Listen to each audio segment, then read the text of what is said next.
del periodismo libre. Da inicio la revista de opinión Democracia, el programa en el que usted cree. Comenzamos. Gonzalo Rosero, credibilidad incuestionable.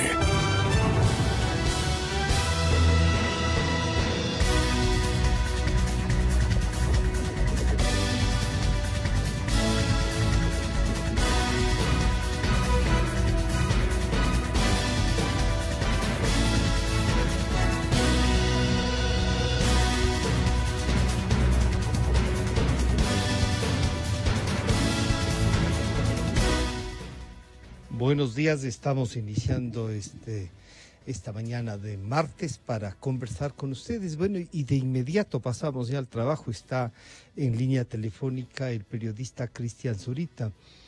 Cristian, buenos días. Luego conversaremos con Fernando Villavicencio y el doctor Stalin Raza. La primera pregunta sería, ¿se puede hacer una evaluación de lo que pasó el día de ayer en la Corte Nacional de Justicia? Buenos días, Cristian. Es un placer, muchas gracias, muy buenos días por esta llamada. Lamentablemente les había pedido que no podía estar presente en el estudio la mañana de hoy porque todavía no teníamos certeza quienes somos parte del proceso como testigos, si es que teníamos que estar presente a partir de las 7:30 de la mañana y era un poco difícil estar presente en el estudio y no tener claro cuál iba a ser el cronograma de presencia de testigos. Es por eso que no pude... No puedo estar presente ahí, pero recién en la tarde de ayer estableció la Fiscalía General del Estado un cronograma de testigos para ir las pruebas judiciales. Bueno, podría decir dos cosas, que efectivamente hubo el hecho de haberse instalado la audiencia ya en su primer día ha sido, creo que, un paso enorme e importantísimo. Recordemos que tanto los 10 involucrados por parte de exfuncionarios del gobierno como los 11 ejecutivos de las empresas han hecho lo imposible por evitar que esto se concrete. Así que el hecho de haber llegado a la audiencia ya en primera instancia es, creo que, un triunfo de la justicia. Sí, eso en primera instancia. Luego, que quede en evidencia cuál es la estrategia del grupo de defensa, y es decir, evitar a toda costa de que cualquier tipo de prueba, documento o testimonio sea validado al interior del proceso por el tribunal. ¿Sí? Yeah. Eso quiere decir que la estrategia se establece en esa línea, y pues es lo que vamos a ver en el futuro. ¿Sí? Cristian, el cronograma del que tú nos comentabas ya se dio a conocer el día de ayer en la tarde. Nos decías, está previsto que los testigos, en el caso incluso de los periodistas que van a ser citados, invitados al proceso, les han dicho cuándo se presentarán, tienen que estar en la audiencia. Por supuesto, un periodista como tú estará ahí siguiendo palmo a palmo lo que pasa. ¿Qué cronograma se puede ver? ¿No? Lamentablemente no, como testigo no puedo estar presente en las audiencias. Ya. Pero he podido ver la cantidad de personas que están efectivamente dentro de este proceso, y es increíble porque puedo afirmar que existe prácticamente un testigo, sí, por cada documento que la Fiscalía va a mostrar de prueba. Es decir, existen alrededor de 45 policías que han participado en este proceso y que van a rendir su testimonio, ¿sí? Y existe un promedio de 60 personas civiles que son de todas las condiciones, funcionarios públicos, funcionarios privados, que van a participar en algún momento dentro de este proceso con su testimonio, ¿no? Por parte de la Fiscalía estamos hablando aproximadamente de 105 personas que la Fiscalía va a utilizar para apalancar las pruebas documentales día de hoy se han establecido aproximadamente 5 personas que están listas para rendir su testimonio. Y el día de ayer estaba un número similar. Hay que ver exactamente cómo la Fiscalía va a actuar, pero sus acciones todavía son no son un poco claras porque... Tienen estrategia seguramente, ¿no? Perdón, disculpe. Tienen estrategia seguramente también para ir desbrozando el camino. Sí. O sea, apenas la tarde de ayer, para evitar que exista un malestar por tanta gente que se encuentra prácticamente sin posibilidad de moverse de un lugar a otro y que no puede salir de una sala, máximo puede ir al baño, pues había que establecer un cronograma, y para no generar un mayor malestar en las personas que están tratando de colaborar con la justicia. Para nadie es fácil perder 1 o 2 días de trabajo, y pues eso han tenido que actuar con rapidez para tratar de constituir un cronograma de presentaciones de los testigos. Así que un poco eso fue el día de ayer. Incluso pude yo ver que el propio exprefecto y presidente del partido Alianza País, Gustavo Baroja, estuvo allí presente, y pues prácticamente todos salimos ya pasadas las 5 de la tarde del local de eventos. Cristian, circunstancias. ¿Cómo se ha tomado el tema de que se ha dado paso, eso es, o sea, trámite, la recusación del tribunal? ¿Esto podría causar algún retraso o lo resolverán de inmediato y esto continúa? ¿Tienen ustedes una idea de eso? ¿Han logrado conversar entre las personas que están ahí? Bueno, entendemos que básicamente se ha tomado una operación similar a la que realizó Daniela Camacho cuando instaló la audiencia de prejuzgamiento, ¿sí? Al momento de la audiencia de prejuzgamiento, ella también había sido recusada por los mismos abogados. Y lo que hizo fue esperar que sea notificada. Sin embargo, al no ser notificada, ella tuvo la oportunidad. Inició el proceso. Con la posibilidad de instalar la audiencia, y luego de que se instaló la audiencia ese día, pues ella conoció en la tarde la recusación, pero la audiencia ya está instalada. Sí, lo importante es que la audiencia ya está instalada. Entonces es prácticamente como es como que si se hubiesen ya dictaminado en la asamblea permanente, muy difícilmente van a poder salir o remover esto. Habrá que esperar que el tribunal que ha sido seleccionado para conocer el caso pues pueda emitir un criterio entre hoy y mañana máximo, y continuaremos con la audiencia esta misma semana, y pues ese tema ya va a ser prácticamente imparable, ¿no? Ahora, yo dudo que efectivamente el nuevo tribunal seleccionado que tiene que revisar la recusación pues emita un criterio distinto al que tenemos previsto, que es que en realidad no existe ningún motivo, razón, circunstancia para haber recusado al tribunal. En realidad el tribunal apenas se había posicionado y les dio la razón de haber diferido en 10 días la primera audiencia, y ni siquiera estamos llegando ni siquiera han emitido algún tipo de comentario. Los miembros del tribunal ya fueron recusados, lo que deja en evidencia es que existe aquí una clarísima estrategia de diferir cualquier tipo de acto judicial dentro del caso. Cristian, muchísimas gracias por aceptar este contacto. Estaremos conversando para ver cuándo puedes visitarnos aquí en el estudio. Está ya aquí con nosotros Fernando Villavicencio, con quien, a más del proceso de ayer y las cosas, conversaremos sobre cómo aclararle a la ciudadanía lo que está pasando en la Corte Nacional de Justicia.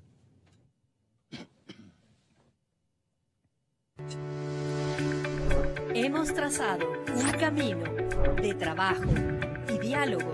Juntos construimos un solo país, porque somos el gobierno de todos. Financiamiento y convenios. El gobierno impulsa los planes de seguridad de los municipios. Aproximadamente 140 acuerdos de cooperación en materia de seguridad ha suscrito el Ejecutivo con los gobiernos autónomos descentralizados cantonales del Ecuador. Además, se destinaron $100 millones para la construcción y mantenimiento de unidades de policía comunitaria UPC y de vigilancia comunitaria VC. Esperanza Torres, alcaldesa de Shushufindi. Creo que es importante articular el trabajo con el gobierno para poder garantizar la seguridad de nuestros ciudadanos. Hernán Encalada, alcalde de Puyango. La seguridad es un eje transversal en el bienestar de los ciudadanos y qué mejor poder aunar esfuerzos, trabajar en equipo para lograr los resultados que nuestros territorios y el país necesitan. Tania Varela, general de policía. La seguridad ciudadana es un anhelo de todos los ciudadanos. Esto implica no solo bienestar, sino también progreso. Por lo tanto, la corresponsabilidad y el trabajo que podemos realizar autoridades, policía y ciudadanía es fundamental. En este contexto, el presidente Lenín Moreno hizo un llamado a la Asamblea Nacional para que agilite el tratamiento del Código de Seguridad del Estado. Lenín Moreno, presidente del Ecuador. Con él mejoraremos la defensa, la seguridad ciudadana y la inteligencia, que son puntos claves para poder combatir de manera decidida la delincuencia. Asimismo, las autoridades señalaron que esperan la aprobación de las reformas a la Ley de Movilidad Humana. Lenín Moreno, presidente del Ecuador. La necesitamos porque nos permitirá expulsar y deportar a aquellos extranjeros que vienen al país a delinquir, los extranjeros que vienen a visitar el país, que vienen a gozar de las maravillas de este país mega diverso. Siempre son bienvenidos. El gobierno de todos impulsa una convivencia social pacífica. Se incrementó en 23% los cupos para las universidades. 106.154 cupos se ofertarán este primer semestre del 2020 para el ingreso a las universidades públicas del país. De esta cifra, 81.323 son presenciales y 24.831 en línea. Este incremento es parte del Gran Acuerdo Nacional por la Educación Superior. Lenín Moreno, presidente del Ecuador. El gobierno, el sector privado, la academia, juntos vamos a fortalecer la educación superior. De nuestro lado también estamos fortaleciendo la educación en línea, tal como ocurre en los países desarrollados. El impulso al sector se complementa con la inversión de $1.100 millones en la educación de tercer nivel y otros $139 millones para la construcción de 13 nuevos institutos técnicos y tecnológicos. Fabricio Guevara, rector Universidad de Milagro. Es un trabajo coordinado, este es un trabajo en equipo. Ya hay universidad en línea en el Ecuador, 23.000 estudiantes están matriculados y son beneficiarios de este gran acuerdo.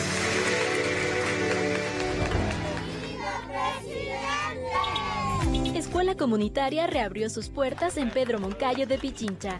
Con una inversión de $52.000, la Escuela de Educación Básica Manuel del Pino, ubicada en la parroquia La Esperanza del cantón Pedro Moncayo, reabrió sus puertas a los estudiantes de la zona. Ahora, los jóvenes podrán formarse en su propio entorno, en un ambiente familiar y de compañerismo. Carla Cabascango, docente. Están cerca de su comunidad, con su propia gente, con sus amigos, con sus primos, con sus vecinos.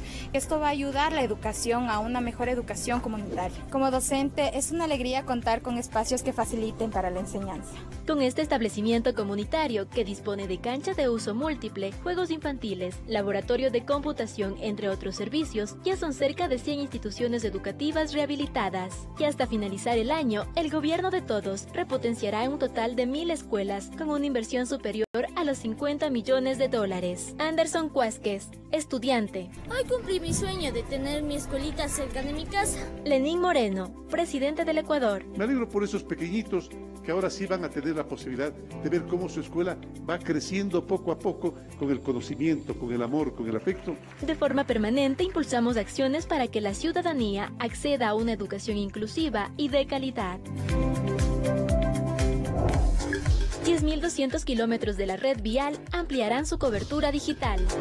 La dotación de Internet en las vías del país se fortalecerá gracias al proyecto Conectividad en Carretera, que incrementará de un 35 al 65% la dotación de este servicio. Además, el servicio de telefonía también extenderá su cobertura del 75 al 100%. Andrés Michelena, ministro de Telecomunicaciones y de la Sociedad de la Información. Vamos a conectar carreteras, más de 10.000 kilómetros de infraestructura vial, todos los sistemas de alarmas que se puedan tener disponibles para quienes viajan viajan, sobre todo en buses. William Arias, ciudadano. Ahora en caso de emergencia vamos a tener una respuesta inmediata. Adicionalmente, esta iniciativa garantiza el inmediato reporte de siniestros o emergencias. Para ello, a lo largo de la red vial se instalarán 100 puntos seguros con acceso a Internet para agilizar el contacto con el Sistema Integrado de Seguridad EQ 911. Además, implementarán 500 radares fijos y 40 móviles. Juan Zapata, director general del Servicio Integrado de Seguridad EQ 911.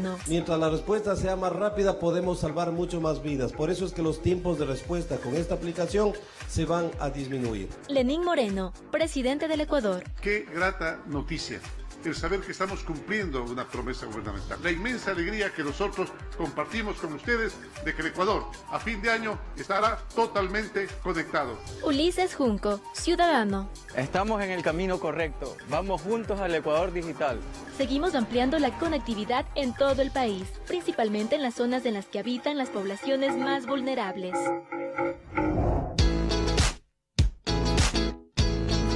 Producción agrícola ecuatoriana es promocionada en la feria de frutas más grande del mundo. Más de 38 empresas del país presentaron su oferta de banano. Presidente del Ecuador. Como protagonista en este evento, señora ministra, qué bueno que esté usted aquí. Para nosotros es importante que las autoridades alemanas conozcan cómo hacemos bien las cosas en Ecuador. Hoy presentamos, aquí en Berlín, la nueva identidad para nuestros productos, Ecuador Premium and Sustainable. Mujeres líderes, asociaciones de recicladores y gestores comunitarios recibieron un reconocimiento por impulsar el programa Reciclaje Asociativo Valor Compartido, que se realiza en la urbanización Jaramijó de la misión Casa para Todos en Manabí. Patricio Lloret, director de comunidad de la Secretaría Plan Toda una Vida, en conjunto con la Fundación Redes con Rostro y Tesalia CBC, participan más de 300 familias, quienes recolectan material reciclable que luego se comercializa, obteniendo recursos para toda la urbanización. Margarita Vélez, recicladora. Es muy importante este proceso para la comunidad y para mi hogar. La Secretaría Plan Toda una Vida, el Consejo Nacional para la Igualdad de Discapacidades y la Federación Nacional de Ecuatorianos con Discapacidad Física firmaron un convenio que permitirá a las personas con discapacidad identificadas por las manuelas insertarse en el mercado laboral. Toda una vida. El gobierno de todos. 711. Bueno, y reinstalamos nosotros también, no en la audiencia, sino este diálogo. Fernando Villavicencio está con nosotros y también el doctor Stalin Raza. Muchas gracias a los dos por acompañarnos. Fernando, bueno, uno podría decir con certeza casi, este es el inicio del juzgamiento de toda una tarea de investigación, de lucha también y del ejercicio profesional, más allá de todo lo que ha pasado. Una primera evaluación antes de ir a desbrozar lo que está pasando en la Corte y lo que podría pasar. Bienvenido, buenos días. Buen día. En especial para Cristian Zurita y para mí, este es un caso que casi no nos deja dormir. Yeah. Comprenderás y comprenderán que es de una enorme responsabilidad que una pieza de investigación periodística tan polémica, tan grande por su estructura, por quienes tiene sentado en el banquillo, por lo que representa para este país, haya llegado al nivel judicial tan alto donde está y si se advierte lo que puede pasar. O sea, nosotros no es que nos sentimos así de lo más tranquilos, ¿no? Y nos sentimos intranquilos porque sabemos quiénes están siendo procesados. Y cuando digo quiénes, digo los nombres de las personas, del poder que ostentaron y que ostentan y el poder de las compañías y de sus ejecutivos que están siendo investigados, sino también por el destino del país. Porque de este juicio, de este proceso sin duda, y Stalin sabrá decir si es cierto o no, y ustedes que nos escuchan, de este proceso judicial dependerá mucho de lo que el futuro del país. Sí. El futuro político, ético, cultural, anímico, espiritual, judicial, las esperanzas de una sociedad. No digo que arroz verde sea todo, pero entonces la responsabilidad como periodistas es muy alta. Ayer estuvimos muy temprano, Cristian es testigo, ¿sí?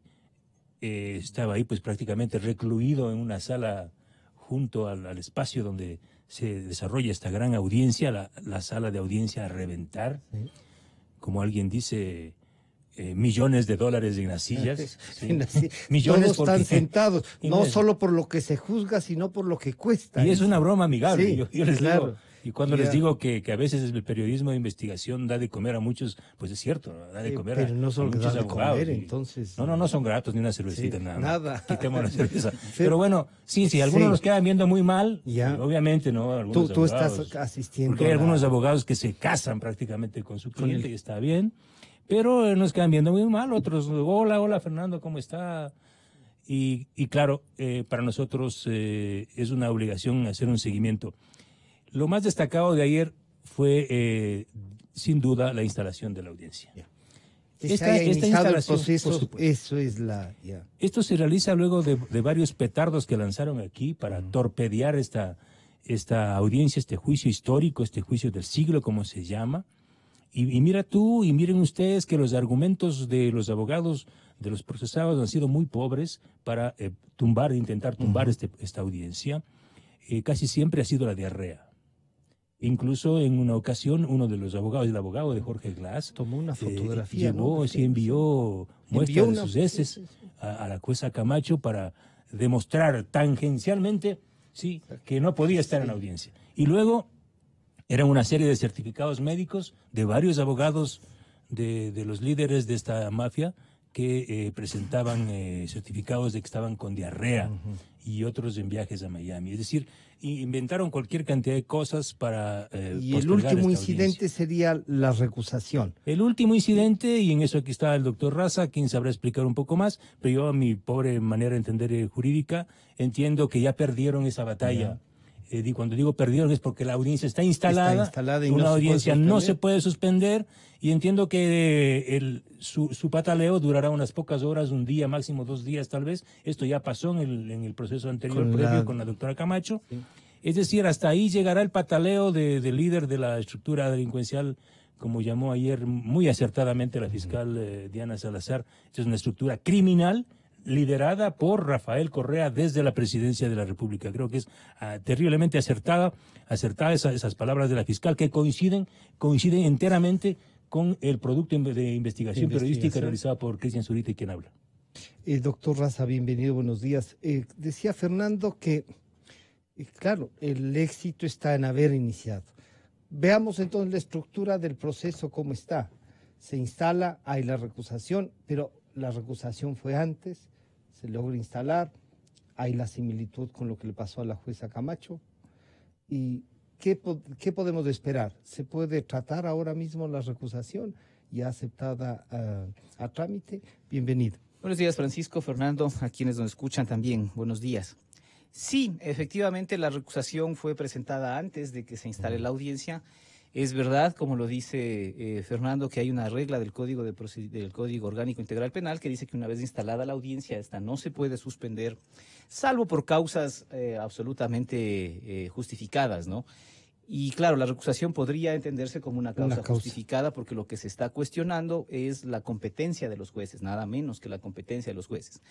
Entonces, cuando el tribunal que haya sido sorteado para conocer la recusación decida notificar a los jueces, con esta recusación, pues la competencia se suspende, y suspendida se abrirá una audiencia en la que se sustanciará y se conocerán los argumentos de las defensas para plantear la recusación. Eso será y se decidirá. Esto ya pasó con la jueza Camacho, pasó en una ocasión.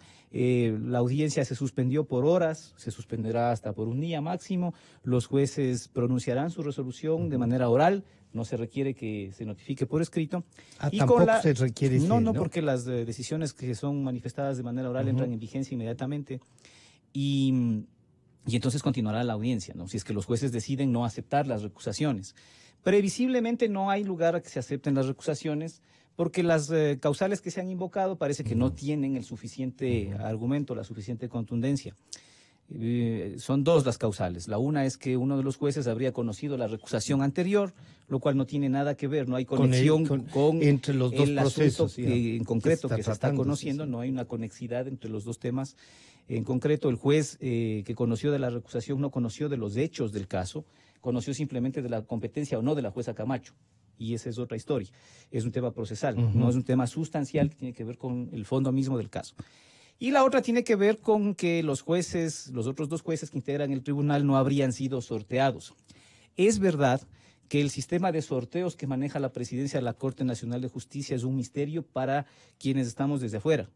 Pero hasta donde yo conozco existe un procedimiento regulado, un sistema de sorteos y los jueces tendrán que ir a exhibir las actas de los sorteos, con lo cual no habrá... ¿Es obligación sortear? Sí, por supuesto, porque usted tiene que haber, una sala de lo penal que está compuesta por distintos jueces para conocer cuál de esos jueces tiene la competencia. La competencia se radica por sorteo, dice la ley, y entonces el sorteo tiene que haber existido. Yo no creo que sean tan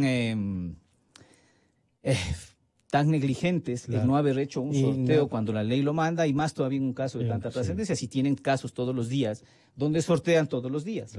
Y cuando hay un juez que por alguna u otra razón tiene que abandonar la corte porque se le presenta una enfermedad, algún imprevisto, pues entra a sorteo uno de los otros jueces o con jueces de la misma sala de lo penal, y este es un procedimiento que la corte lo conoce y lo tiene regulado desde hace mucho. Así que entiendo yo que ninguna de las 2 causales va a tener éxito, la audiencia se va a reinstalar y va a continuar con el trámite. Yo creo que es una mala estrategia, esto ya es un comentario personal. Me parece una mala estrategia de la defensa, dilatar y ensuciar la cancha. Entiendo la dinámica política de esa estrategia. ¿Sí? Me parece que políticamente lo conveniente es ensuciar la cancha y es dilatar el proceso, por las razones conocidas, ¿no? Porque en tanto no exista una sentencia ejecutoriada, los inculpados pueden todavía presentarse como candidatos de elección popular. Pueden desde el punto de vista jurídico, desde el punto de vista físico, no, porque si, por ejemplo, el expresidente Correa viene a presentar su candidatura, tendrá que ser apresado porque tiene 2 órdenes de prisión preventiva en su contra. Pero bueno, digo, más allá de eso, que se entiende la estrategia política de esa jugada, desde el punto de vista jurídico me parece una muy mala estrategia, porque la audiencia de juicio es el escenario propicio para poder demostrar y acreditar la tesis que uno va llevando. Fíjense que lo que ha ocurrido ayer es una primera fase de esta audiencia, que es la presentación del caso, lo que se llama la teoría del caso. La Fiscalía lo que hace es presentar su caso, decir, de esto se trata este juicio, estas son las hipótesis que yo voy a probar, y dice con qué pruebas va a demostrar esa hipótesis que se está proponiendo. Les ofrece a los jueces, les dice: señores jueces, les traigo un caso que consiste en lo siguiente, y les voy a probar esos hechos con las siguientes pruebas. Y al final del caso ustedes tendrán una conclusión que no puede ser sino esta. Eso les dice la teoría del caso de la Fiscalía. Y las defensas hacen lo mismo. Y entonces, si uno propone, porque ya para esta audiencia va preparado con una tesis para decir, mi tesis de defensa, mi hipótesis, las hipótesis que voy a desvirtuar de la Fiscalía son estas, pues entonces la ocasión y el escenario propicio para darse gusto desvirtuando esas hipótesis, abonando o cuestionando las pruebas que hay en el proceso, es la audiencia. Ese es el escenario propicio. Es como que aún... Pero la estrategia es no presentar a los acusados, como que a un artista, sobre todo al como que a un jugador de tenis, donde su medio natural es la cancha de tenis o la cancha de fútbol, empiece a dar largas para no entrar a la cancha, para no entrar a jugar, para no demostrar sus habilidades en la cancha. Pero no es como también la estrategia puede ser dañar tanto el proceso que la gente piensa que aquí está montado, no un juicio, sino una persecución, como han querido. Bueno, pero entonces eso habla bien poco de las razones que tienen las defensas para sostener lo que han venido sosteniendo desde el punto de vista jurídico, de que el caso es inconsistente. Si fuese inconsistente el caso, pues entonces yo estaría muy a gusto de poder sentarme en la audiencia para demostrar cuán inconsistente es el caso. Pero las estrategias de dilatorias hablan en sentido contrario. Se entienden desde el punto de vista político, de ensuciar la cancha, de mancharle política, impregnarle de política y de persecución política al caso, pero no se entiende en cambio desde esta posición que tienen las defensas de que el caso sería inconsistente. Yo quisiera, para iniciar nuevamente con Fernando, que escuchemos a la doctora Gabriela Moreira, la abogada de Pedro Verduga, que el día de ayer dijo esto. Habían contratos de los cuales ya habían ejecutado la obra y no habían tenido el pago por este tipo de contratos, Pamela Martínez presionaba a mi cliente para que él hiciera los aportes y poder tener los respectivos convenios. ¿Aportes de cuánto? Cantidades no definidas y que se definirán en el torrente probable. El señor Pedro Verduga nunca tuvo contratos con el Ministerio de Transporte y Obras Públicas en el periodo 2012-2016. Él tuvo convenios de pago de trabajos y proyectos ya ejecutados anteriormente. Y se le quita un contrato lo hacen de manera bilateral, por cuanto se negó el Ministerio de Transporte y Obras Públicas a darle un contrato complementario para poder finalizar la obra, entre la empresa Equitesa y el Ministerio de Obras Públicas. Alegato de apertura, usted dijo que también su defendido había sido presionado para que diga una cosa que no era cierta. ¿Quién le presionó? ¿De qué se trata eso, tal vez, doctora? El señor Pedro Verduga en su testimonio referirá y narrará el hecho de quién de los procesados está ubicándole a él para que dé por cierto un hecho falso, que es un contrato de prestación de servicios por unas facturas que obran en el Estado. ¿Quién recibía las disposiciones, Pamela Martínez? ¿Su cliente recibió alguna vez este comentario? Directamente Pamela Martínez. ¿A nombre de ella? A nombre de ella. Bueno, esta declaración, Fernando, abona a la investigación de ustedes. O sea, ahí hay un proceso y una oficina presidencial para tratar. ¿Cómo entiendes esta declaración de la abogada Moreira y lo que podría decir entonces el señor Verduga en su comparecencia como testigo y también como acusado, me parece, ¿no? Esta versión calentó mucho el ambiente. Quizá fue el elemento más destacado de ayer en audiencia. Entiendo que los correístas y los acusados no esperaban que Pedro Verduga destaque lo que nosotros publicamos.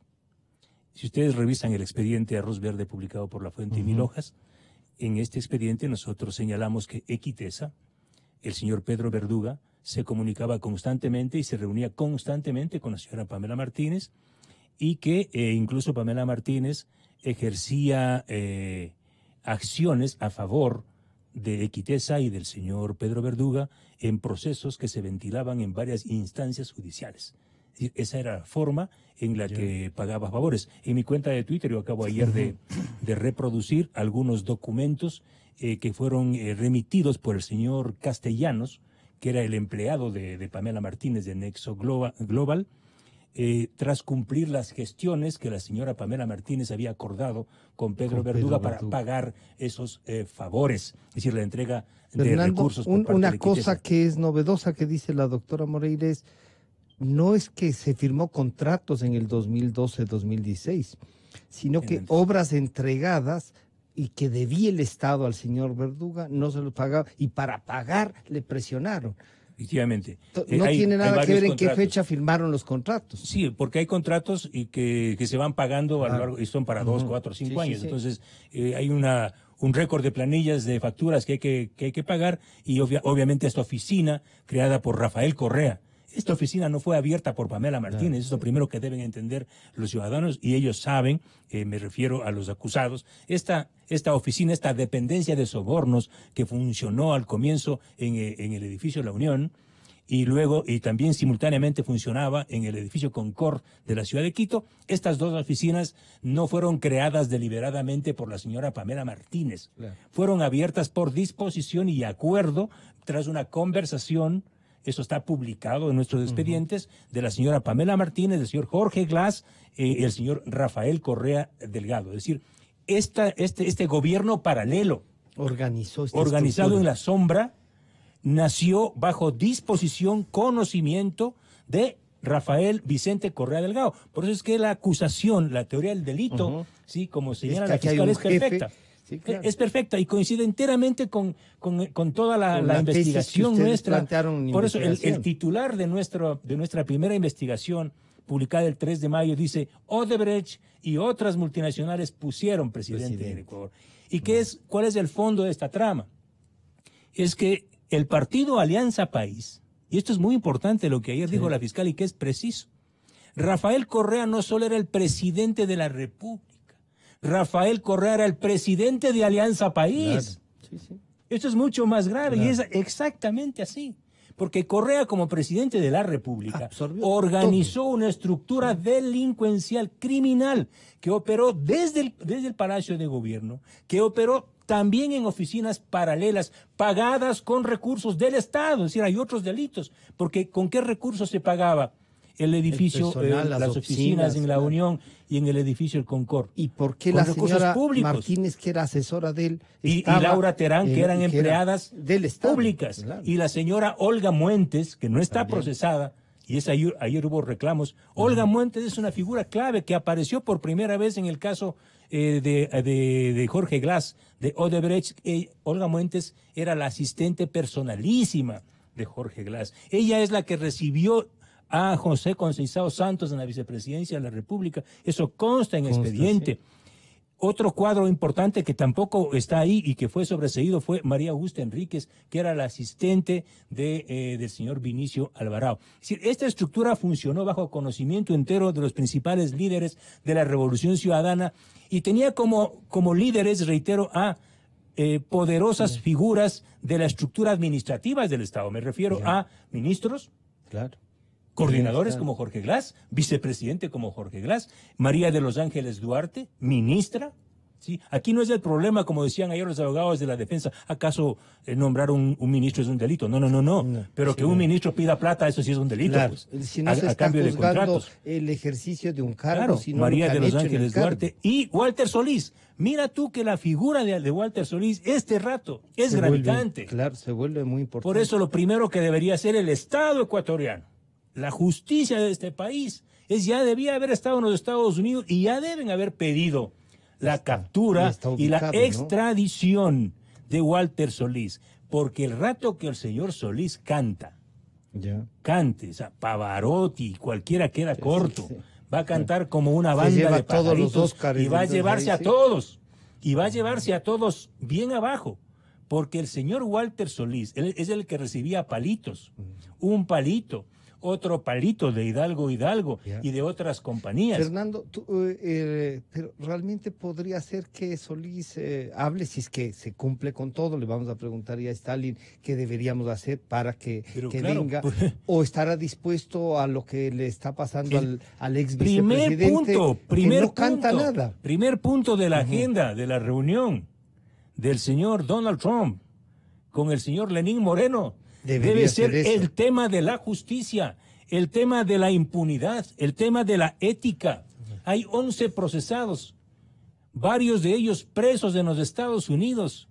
El gobierno del presidente Moreno, la justicia de este país debe hacer un acuerdo con la justicia americana y con el gobierno americano para la extradición y para la devolución de los recursos. Sí, son decenas de millones de dólares que han sido incautados por parte de la justicia americana a estos delincuentes de cuello blanco que escaparon felizmente a Miami y a otras ciudades de los Estados Unidos. Pero el tema de Walter Solís es lo que les tiene aterrados. Porque Walter Solís no es así una figura prominente de la política, pues. Él es un operador y tiene sus fortunas en los Estados Unidos y en otros lados. El más importante operador. Pero por supuesto. Diría, ¿sí? Entonces, Walter Solís para mí es una figura que en los próximos días o semanas, dependiendo cómo se mueva la justicia y el gobierno del presidente Moreno, podría aumentar en sorpresas para hundir definitivamente a este grupo delincuencial. Y darles argumentos para que digan que se suspendan las audiencias. Pero por supuesto. Con todo lo que han estado. Pero por supuesto. Stalin, ¿cuál sería, jurídicamente hablando, qué debemos hacer? Hay una orden de detención internacional, el señor Solís ha sido, se ha identificado en dónde está. ¿Cuál es el trámite? ¿Por qué cuando se ubica a alguien y tiene esta petición del Estado no se logra concretar la traída? Coméntenos así. Este es el trámite, esto es lo que deberían hacer los jueces. ¿Y qué nos pasa cuando no logramos hacer esto? A ver, por dos cosas, y tienen que ver con lo que ha dicho Fernando en la última parte de su intervención. Primero, porque somos muy malos para hacer las extradiciones desde el punto de vista judicial. ¿Somos malos? Sí, muy malos. Primero por eso. Ya. Pero concomitantemente, porque además somos pésimos haciendo tarea de gestión diplomática. Porque la extradición tiene dos componentes. La de la justicia y la parte diplomática. Y la parte política y diplomática.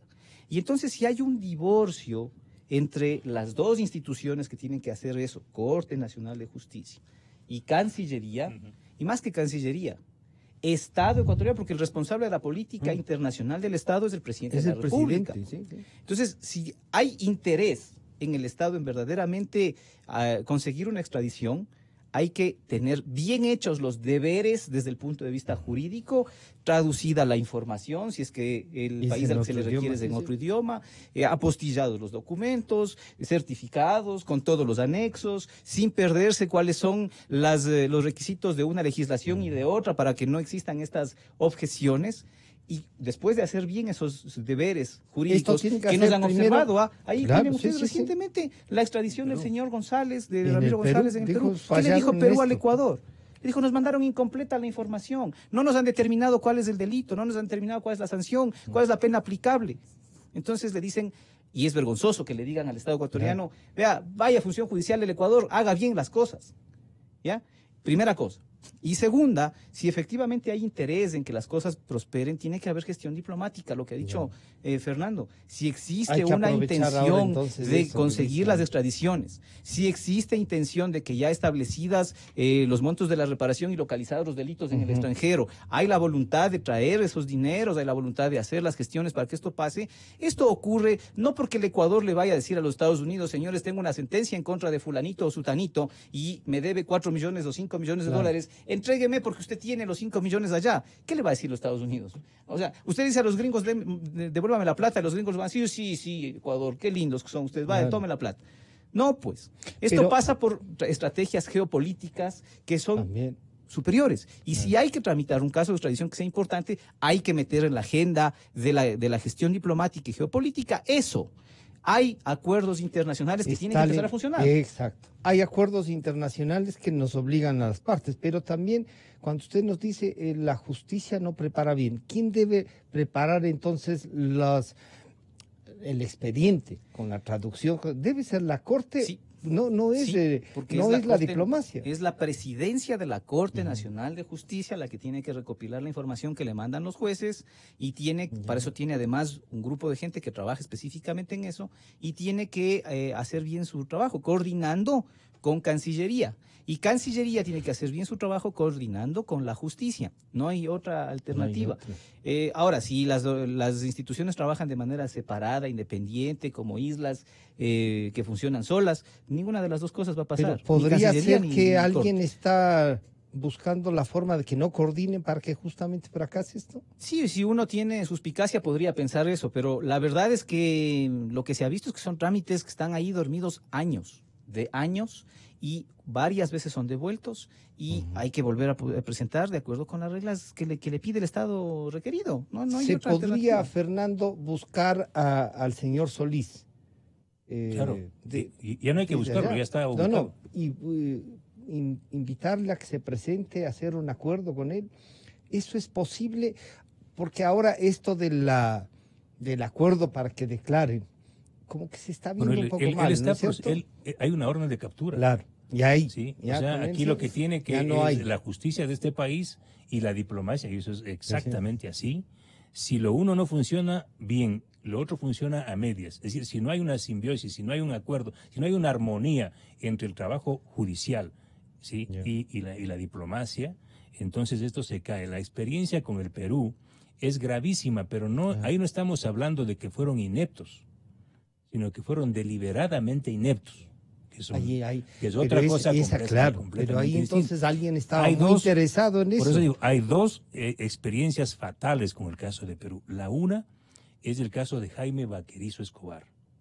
Este señor vinculado a la trama de corrupción de Petroecuador, de la refinería del Pacífico con Alex Bravo y Capaya, que yo mismo denuncié, fue apresado en Perú, la Interpol lo apresó. 2 días después, el gobierno de Ecuador de ese entonces, de Rafael Correa Delgado, no pidió la extradición.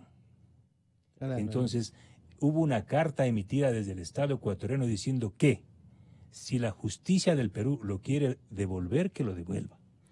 Imagínate la gravedad. Imagínate. Entonces, ¿de quién fue la responsabilidad? Fue del lado político, fue del lado del gobierno, del Estado. ¿Sí? Claro, una actitud deliberada, ¿por qué? Porque el rato que caía Vaquerizo, además, sí. El rato que caía Vaquerizo y era extraditado acá, bueno, cayó pues preso. Sí, claro. El rato que venía acá, él tenía no solo que responder por la trama mafiosa de la refinería de Esmeraldas, sino por su socio Enrique Cadena Marín, vinculado a la mayor trama y escándalo de corrupción que es Petrochina. Él es el socio de Enrique Cadena. Entonces imagínate acaso los intermediarios. Era mucho más grande que la Rosberg. Mucho más grande. Y lo de Ramiro González es escandalosísimo. Yo hablé hace pocas semanas con el abogado, que es un famoso abogado, hijo de un famoso diputado aprista, es el abogado de Ramiro González. Y se reía, realmente se reía de la pobreza, con la que entre comillas, con la que actuaba la Corte de Justicia de Ecuador. Y me dijo, primero le piden a la Interpol la captura del señor Ramiro González por un delito que no amerita extradición. Luego dice, ey, nos hemos equivocado. Y cambian el delito. Y llegan a la Corte, porque en eso la Corte de Justicia del Perú son medios implacables, ya hay varios antecedentes sobre el tema de extradición y asilo político, esas cosas. Ellos tienen una tradición muy distinta a la nuestra. Entonces la Corte del Perú con vientos frescos dijo, vayan, como ha dicho aquí esta ley, vayan a hacer bien el deber. O en este caso sería, cambien de profesor. Claro. Porque si el profesor no les manda a hacer mal el deber, van a hacer mal el deber. En ambos casos, de lo que yo creo, de lo que me han dicho en Perú, sí, fue una acción deliberada de la justicia ecuatoriana y de la política y del Estado ecuatoriano para que los señores, en este caso Vaquerizo y el exdirector del IES, no vengan a cantar aquí, que canten por allá bajito en esos países. Pero yo creo que en el caso del señor Solís, el presidente Moreno, si nos están escuchando en Palacio, deberían poner en agenda y deberían empezar desde ya a armonizar con la Corte de Justicia la extradición. Un acuerdo con el gobierno americano le iría muy bien al país, un acuerdo para traer a toda esta banda de delincuentes. Una cooperación de las justicias. Por supuesto. Pero eso se puede hacer, un convenio de inmediato, uno nuevo. Facilito, si yo estuviese por ahí en 15 minutos y lo llevo al doctor Raza y lo hacemos. Es facilito. Solo no hay que tener rabo de paja nomás. Y no necesita un acuerdo que sea ratificado. Hay acuerdos entre la Fiscalía. Hay acuerdos operativos. Pero claro, la fiscal Diana Salazar está constantemente en diálogo con ellos. Lo que pasa es que hay que dar un empujón de Estado. Hay que dar un empujón de Estado, creo yo. Si el Estado plantea ahora un convenio, que puede ser un convenio operativo, un acuerdo operativo con los Estados Unidos para esto de trabajo de la justicia, obligará a nuestros jueces a hacer mejor el trabajo que tanto Fernando y usted han reclamado. Pero es que no es un problema de acuerdos nada más. Quizás se deba hacer alguna actualización, pero convenio existe. Existe. O sea, y convenios no solo bilaterales, multilaterales. Existen. Existe la Convención de la Lucha contra la Corrupción, en donde los países se comprometen a cooperar recíprocamente para conseguir procesar estos delitos y sancionar a los responsables. Entonces, lo que hay que hacer es bien las tareas. Hay que entender, y quizás eso les cuesta un poco a nuestros jueces y a nuestros diplomáticos, hay que entender cuáles son las dinámicas y las lógicas del pensamiento judicial y político de los estados en donde uno está pidiendo la extradición. Claro. Por ejemplo, en los Estados Unidos existe otra forma de comprensión del derecho, ¿sí? Mucho más sencilla, mucho más ágil, pero también que requiere ciertos estándares de probatorios. Sí, o sea, por supuesto que son exigentes. Se exige que existan causas probables, razonables. Usan mucho estas categorías la legislación norteamericana, probabilidades, razonabilidades, y además también para el caso de las extradiciones, esto hay que decirlo, requiere que existan sentencias, que existan no solamente presunciones, sino que ya los jueces se hayan pronunciado de manera definitiva. Pero en el caso entonces ahí de Solís no hay cómo, no hay sentencia. Sí, por eso es que sería importante conversar, decir, hacerles comprender cuál es el alcance de la legislación ecuatoriana para pedir la extradición de una persona. Ellos dicen, a ver, alguien que está condenado le tengo que devolver o me lo tienen que entregar. Claro. Ahora, alguien que está medianamente procesado, alguien que está avanzando su proceso, alguien que se lo requiere porque tiene que acudir a responder, porque en el Ecuador no se puede procesar todos los delitos en ausencia, estos sí, donde está el señor Solís, sí, pero entonces con más razones, si lo pueden condenar en ausencia, ¿para qué lo quieren? Condénenlo, y cuando lo condenen, se los mandamos. Entonces hay que hacer este diálogo de culturas jurídicas y de culturas diplomáticas, y además la diplomacia funciona por intereses, mis queridos amigos, todos lo sabemos. Claro. Los estados no funcionan porque son dadivosos, funcionan por intereses recíprocos, así funciona la diplomacia. Tiene más capital que interés. Pero lo que pasa es que el Ecuador y los Estados Unidos están haciendo acuerdos de cooperación en materias que les interesa a ambos. Ya. A los Estados Unidos les interesa fomentar el control contra el narcotráfico, la lucha contra las drogas. Al Ecuador le interesa proteger su seguridad, sus fronteras. Bueno, entonces el Ecuador debería ser lo suficientemente proactivo para decir, además, necesito que también me ayuden con esto. Ahí está. Fernando, ¿cuál ves el esquema que se puede seguir ya en el proceso? Están los testigos, está la documentación. Tú has dicho una muy buena exposición de la fiscal, has calificado incluso de que cómo inició su justificación del caso es casi recogiendo el espíritu de la investigación de ustedes.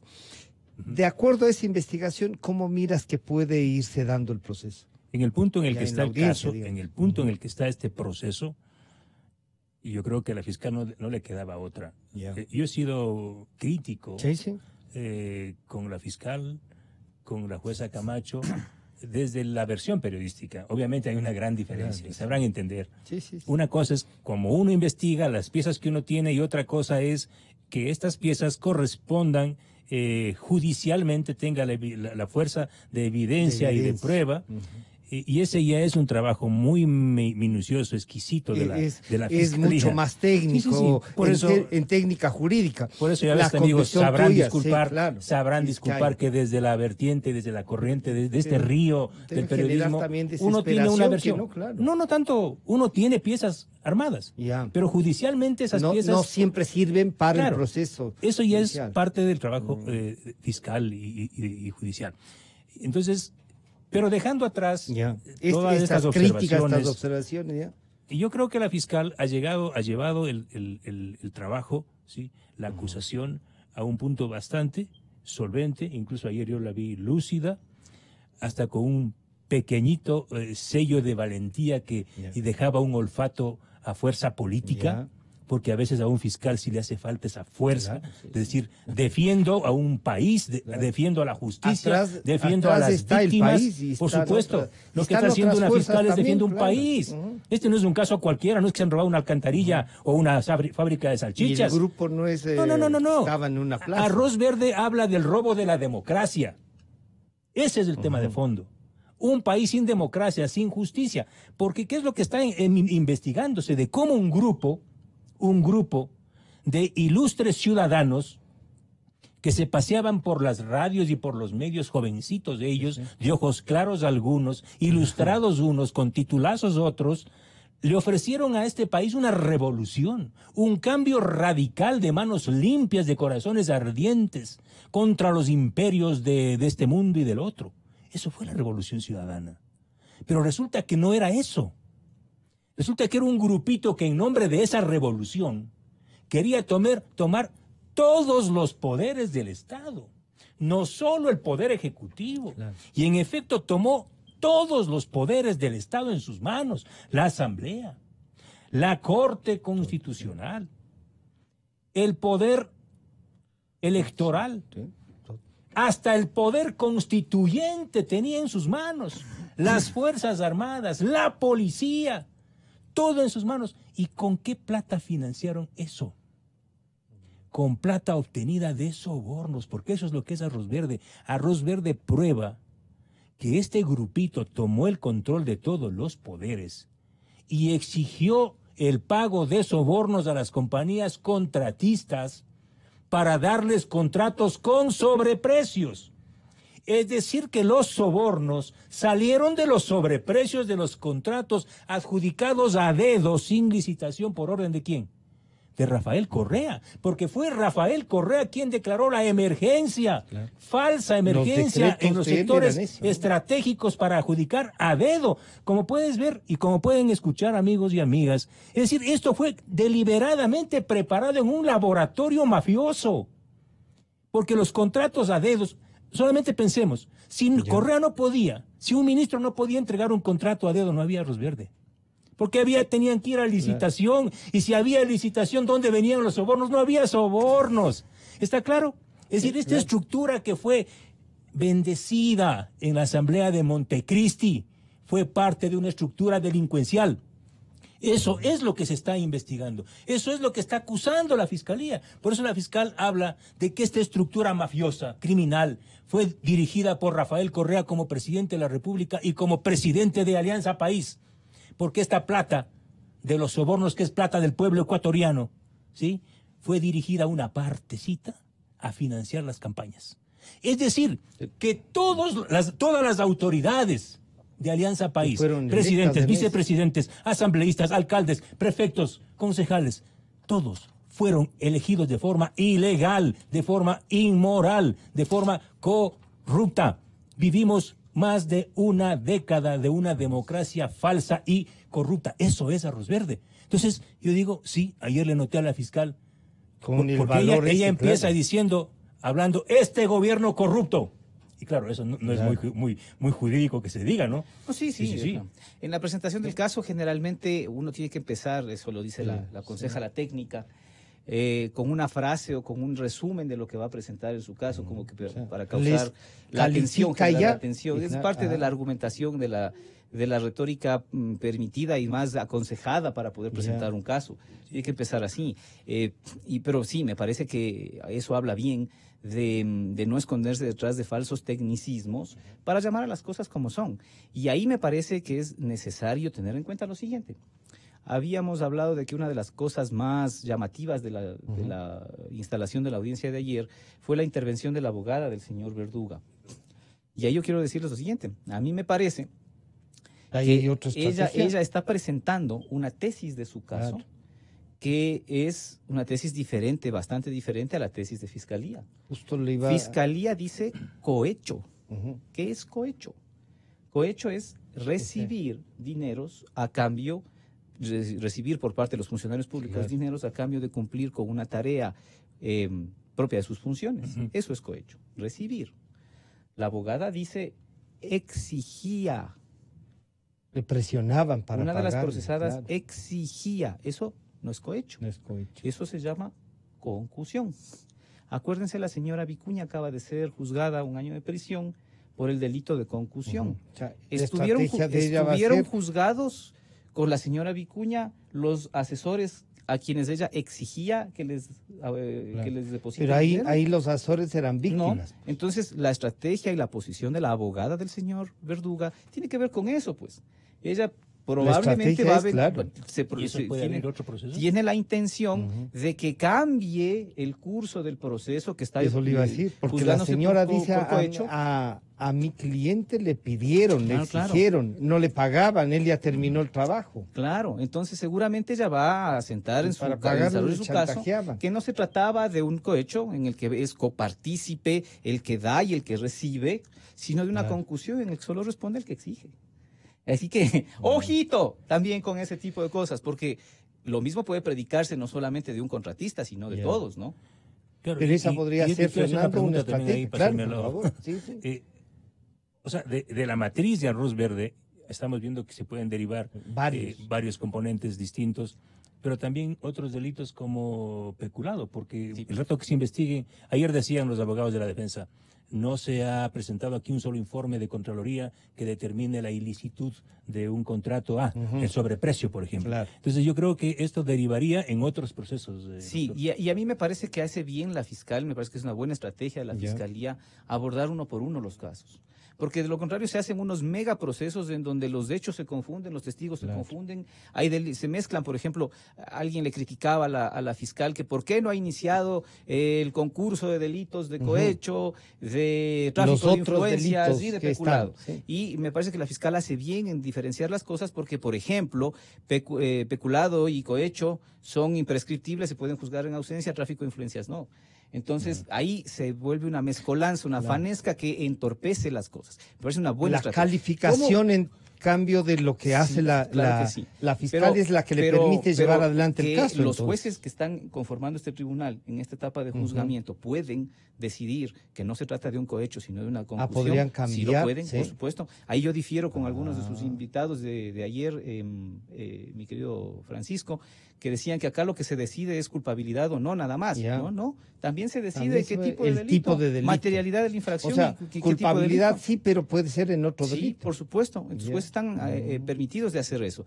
Es arriesgado, es una apuesta arriesgada, porque uno puede decir también, me violan el principio de congruencia. ¿Qué es el principio de congruencia? Yo he venido siendo investigado por cohecho durante todo este tiempo y ahora me vienen a juzgar por concusión.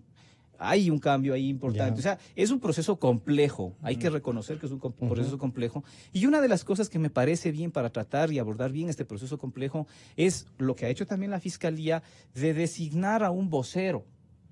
No es la fiscal ahora, como en otros casos, la que se sienta a recibir, después de que sale con toda la calentura que uno sale de las audiencias, porque le pone vehemencia a las audiencias, se sienta a recibir las preguntas objetiva, prudente. A mí me parece una muy buena decisión haber designado un vocero que al principio de la audiencia diga de esto se va a tratar, esta va a ser la posición institucional, y la fiscal se dedica a hacer lo que tiene que hacer en la audiencia, que es litigar, manejando y defendiendo su posición.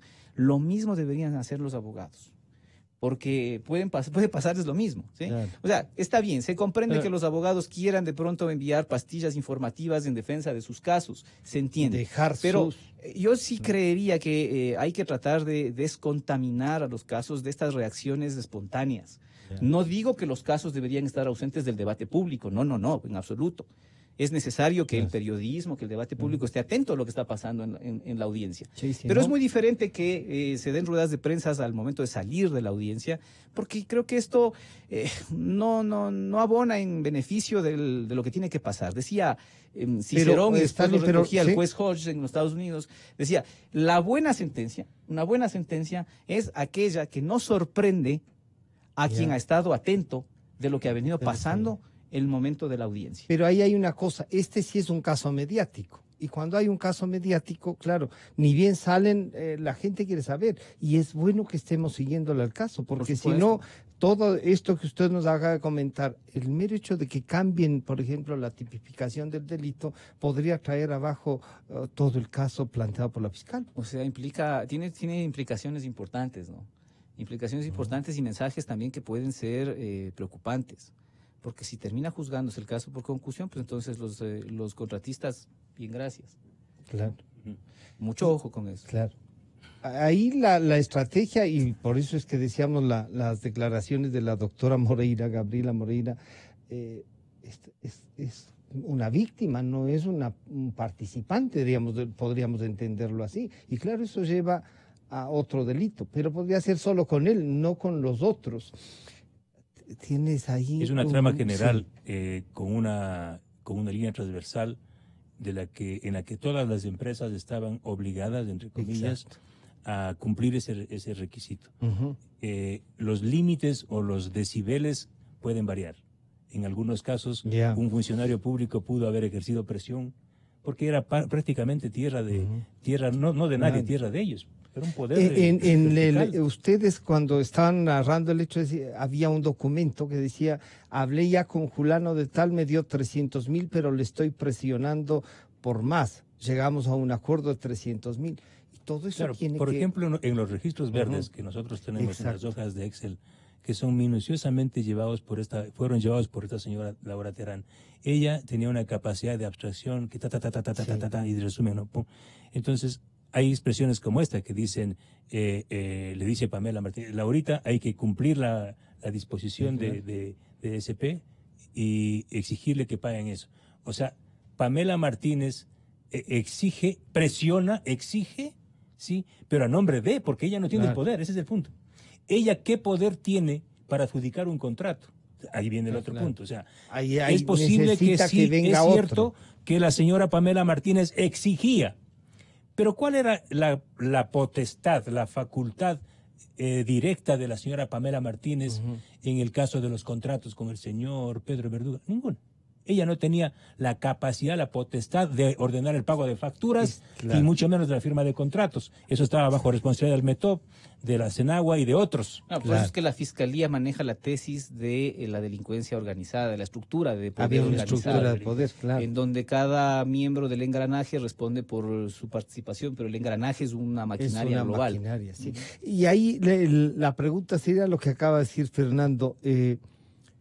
Los ministros van a tener que responder por las gestiones que hacía la señora Pamela Martínez y muy bien descritas por la señora Laura Terán. ¿Ellos qué podrían decir? Me ordenaron de la presidencia. Bueno, ahí Fernando nos contará más bien qué es lo que vienen diciendo ya en la presentación de sus casos, ¿no? Yo no estoy asistiendo a las audiencias, pero de lo que pude escuchar de esta señora, de esta abogada, del señor Verduga, me resulta obvia esa posición, esa perspectiva. Fernando, que está siguiendo con atención la audiencia, sabrá qué es lo que vienen diciendo en las teorías de sus casos los ministros, pero claramente la Fiscalía está manejando un desafío importante porque está hablando de un delito complejo, donde está presentando nada menos que una estructura, este engranaje, esta maquinaria que estaba compuesta por varios componentes y por varios sistemas, y eso es lo que tiene que probar la Fiscalía dentro del proceso. Ahí me parece que es muy importante, por ejemplo, estas pericias de perfilación criminal que se han hecho, donde se establecen cuáles son los roles de cada miembro de la estructura. Y claro, lo que acaba de decir Fernando es eso, ¿no? Así funcionaba y la señora Pamela Martínez actuaba ahí. Hay unas piezas que son lapidarias en el proceso. Ayer estuvimos ahí con los colegas periodistas, decíamos, o sea, si uno hace un barrido de todos los términos, de toda la argumentación jurídica de los abogados de la defensa, llegan a una esquina alta donde están las arañas. Y solo dicen, la expresión final es, este es un proceso politizado. Aquí hay una persecución política. La Fiscalía no va a poder probar nada. Y todo esto nació de un tuit de Fernando Villavicencio. O sea, al final quieren decir, claro, aquí hubo una investigación periodística de Zurita y Villavicencio que fue anunciada a través de su cuenta de Twitter, proyectando una gran investigación. Primero, y con todo respeto, o sea, lean, pues no. Abogados que no leen. Son 12 investigaciones que hemos presentado en nuestros portales La Fuente y Mil Hojas, periodismo de investigación. 12 piezas de investigación periodística, no es una ni es un tuit. Entonces, segundo, ellos quieren llevar a ese punto, a esa esquina. Aquí hay la prensa corrupta, ¿sí?, conspirando, una fiscal que se monta en ese caso, que es parte de la conspiración, y todo es una trama de persecución política en contra de nuestro líder porque no quieren que venga a ganar las elecciones. Y claro, y la otra es, ¿cómo pretenden estos jueces y esta fiscal someter los tiempos judiciales a los tiempos electorales? Lo cual es terriblemente pobre. ¿Por qué? Porque si alguien le debe justicia en este país, es la justicia. Aquí no es solo 10 años de retraso de la justicia, hay un siglo y más de retraso de la justicia. Este caso que se está juzgando es del 2012 al 2016 y estamos en el 2020. Sí. Yo quisiera solamente un comentario a lo que ha dicho Fernando, que me parece que es muy oportuno. Él ha empezado, o mejor dicho, en una intervención anterior dijo algo que es muy importante, porque quienes nos sentamos detrás de estos micrófonos tenemos gente que escucha esta radio, no por nosotros, sino por la audiencia de la radio. Y creo que es importante que la gente esté consciente de lo que ha dicho Fernando. Una cosa es el proceso de investigación periodística que se ha hecho, donde es importante toda la conexión que se hace entre diferentes piezas. Cómo se van creando el argumento y las diferentes fuentes de información que puede obtener el periodismo, que son diversas. Una muy diferente es trasladar eso a términos judiciales. Por eso mi pregunta iba a eso. ¿Cuánto sirve la investigación periodística? No solo para ya denunciar el caso, sino como pieza jurídica para el juzgamiento. Esta es la responsabilidad de la Fiscalía, ¿sí? Judicializar toda esta información. Al periodista no se le puede exigir que presente pruebas. Él presenta información y para acudir a esa información se vale de diversas fuentes. Ahora, que eso se puede transformar en prueba. En un proceso judicial, cuando se judicializa, se convierte en prueba esta información, hay que seguir ciertas reglas que están en la ley, que están en el debido proceso, en fin. Y esas reglas, por ejemplo, y esto hay que decirle a la ciudadanía para que después no existan estas sorpresas en donde la gente viene y dice, los jueces vendidos, bla, bla, bla.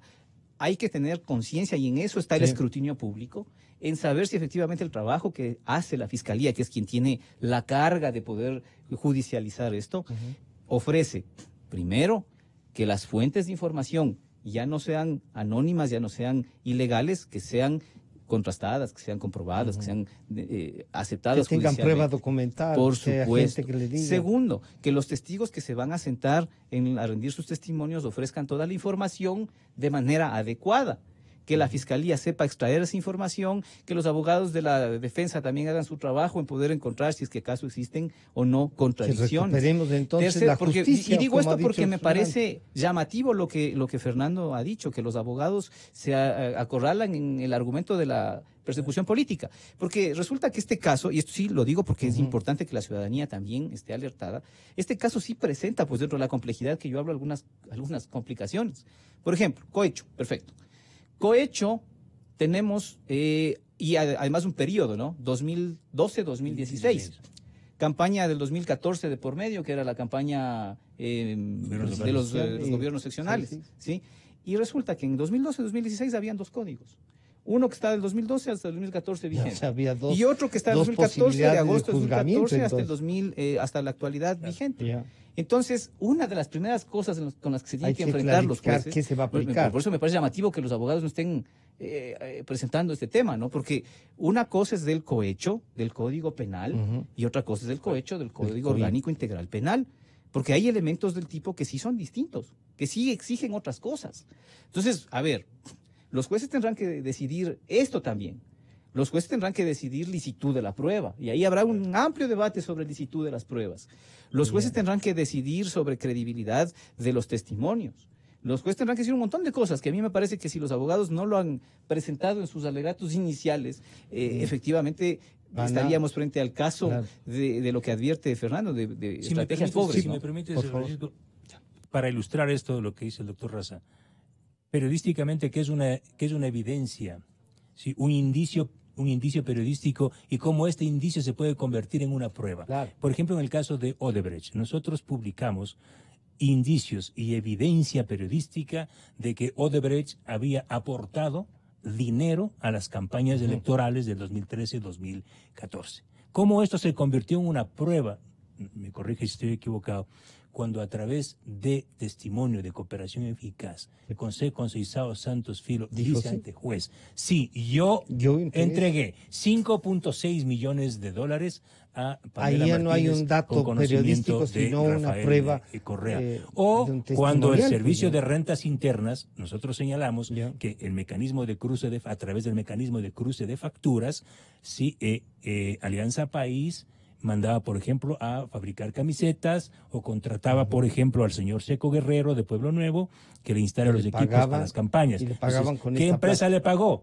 En el Servicio de Rentas Internas aparece facturas cobradas por el señor Guerrero a nombre de la empresa de Coca-Cola Sinclair, Sino Hidro y de la empresa del señor Tomislav Topic. O sea, estos indicios que fueron presentados en el marco del periodismo de investigación se convirtieron luego por el trabajo de la Fiscalía en pruebas y de las más contundentes. Claro. O sea, sí. Este es el trabajo entonces tiene que hacer la Fiscalía, a más de que, digamos, si hay un esquema presentado por la investigación periodística. Sí, por y supuesto. Ese esquema está un poco, digamos, tiene que verificarse y elevarse a la categoría de prueba. Y contrastarse, y los jueces, la Fiscalía, el trabajo de la Fiscalía es ese, pero el trabajo de los jueces es más complejo todavía, porque los jueces tienen que explicar, cuando lleguen a emitir su sentencia, su decisión, tienen que explicar motivadamente cuál es la suficiencia que le dio cada una de las pruebas para llevarles a ellos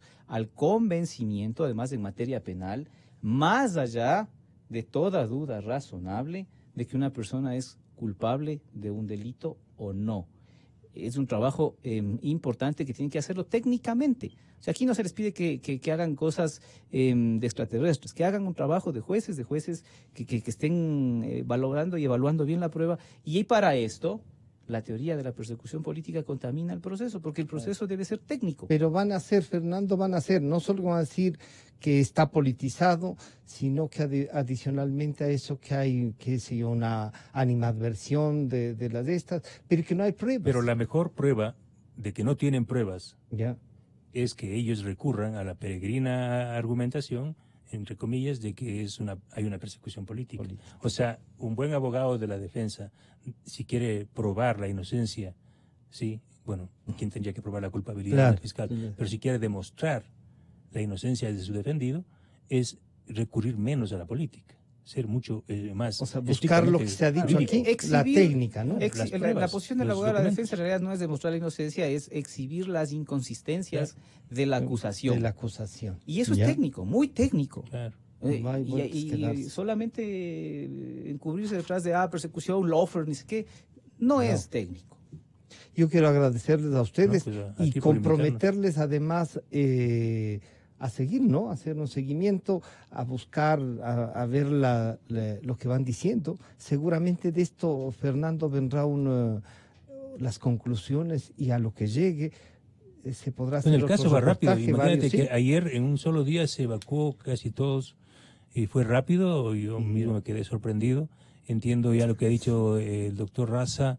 Serán horas, a lo mejor un día máximo, de la recusación, por el tema de la recusación. Esto sigue y de acuerdo con algunos, pues en un mes, 2 meses habrá una primera sentencia y con el dolor del alma, y no creo que tenga nada que ver los tiempos judiciales con los tiempos electorales. Sí, no tiene nada creo que que ver para eso. agosto esto estará oleado y sacramentado. Esperemos que así pueda ser. optimista. Está optimista. Déjeme ser optimista. Bueno, les comprometemos que ha estado con nosotros vía telefónica Cristian Zurita y aquí en el estudio Fernando Villavicencio y el doctor Stalin Raza. A los dos, muchas gracias. Muchas gracias. Con toda la fidelidad, con toda la fidelidad.